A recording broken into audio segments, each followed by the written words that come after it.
देखिए दरअसल 2027 का विधानसभा चुनाव न सिर्फ बीजेपी और उनके सहयोगी दलों के लिए बल्कि इंडिया गठबंधन में शामिल तमाम सारे दलों के लिए भी बहुत बड़ी आप कह सकते हैं बड़ा प्रयोग 2027 में लोग करने जा रहे हैं। इस बीच में एक खबर ये भी आई है कि उत्तर प्रदेश में असदुद्दीन ओवैसी की party MIM Bahujan Samaj party के साथ चुनाव मिलकर चुनावी मैदान में उतर सकती है। इस बात की चर्चा हो रही है।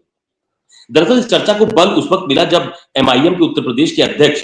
जो शौकत अली हैं उनसे उनका इंटरव्यू किया गया तो उन्होंने ये कहा कि वो ये चाहते हैं कि उत्तर प्रदेश में एक बड़ा फ्रंट खड़ा हो पाए जहां पर दलित और मुस्लिम का गठजोड़ दिखाई पड़े तो शायद उत्तर प्रदेश में एक बड़ा परिवर्तन लाया जा सकता है। इस बात का दावा शौकत अली की तरफ से उत्तर प्रदेश के लिहाज से किया गया है।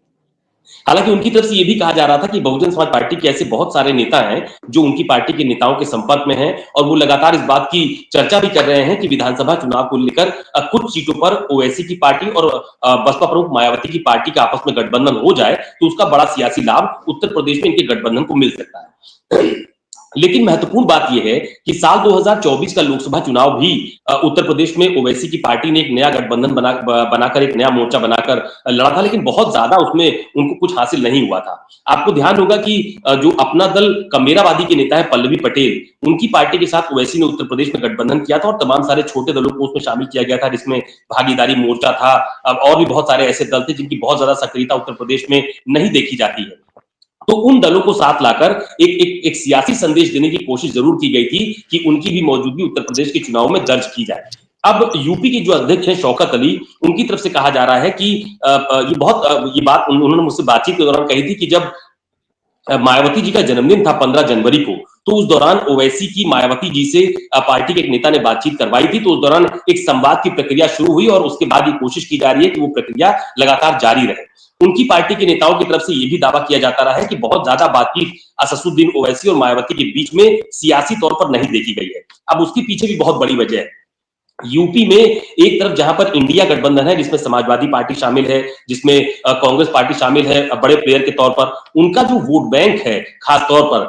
जिसको पीडीए समीकरण का नाम लगातार देते हैं 2024 के बाद से, उस पीडीए में वो पिछड़ों की बात करते हैं, दलितों की बात करते हैं, अल्पसंख्यकों की बात करते हैं और अखिलेश यादव बार बार इस बात को कहते हैं कि 2024 के लोकसभा चुनाव में उनका ये प्रयोग सफल रहा है और इसी बात को लेकर बीजेपी और एनडीए में शामिल तमाम सारे जो दल हैं वो घबराए हुए हैं। अब ओवैसी की पार्टी उत्तर प्रदेश में पिछला पंचायत का चुनाव भी लड़ी थी, कई सीटों पर उसको जीत भी हासिल हुई थी। फिलहाल ओवैसी की पार्टी ने उत्तर प्रदेश में तकरीबन 200 सीटों को चिन्हित किया है जो मुस्लिम बाहुल्य सीटें हैं, वहां पर उनकी चुनावी तैयारी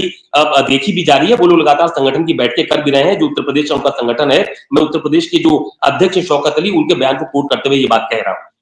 लेकिन बावजूद इसके वो इस बात को कहते हैं कि वो ये चाहते हैं कि उत्तर प्रदेश में ओवैसी की पार्टी का गठबंधन समाजवादी पार्टी से ना हो, कांग्रेस पार्टी से ना हो, लेकिन बहुजन समाज पार्टी से गठबंधन वो करना चाहते हैं। इस बात की इच्छा, इस बात की बातचीत पार्टी के जो दूसरे स्तर के नेता है उनके बीच में चल भी रही है और बहुजन समाज पार्टी के बहुत सारे नेता ये चाहते भी हैं कि अगर मायावती और ओवैसी साथ में आते हैं तो उत्तर प्रदेश में खासतौर पर दलित और मुस्लिम का एक बड़ा गठजोड़ खड़ा किया जा सकता है जिसका सियासी लाभ दोनों दलों को मिल सकता है। ये दावा उनकी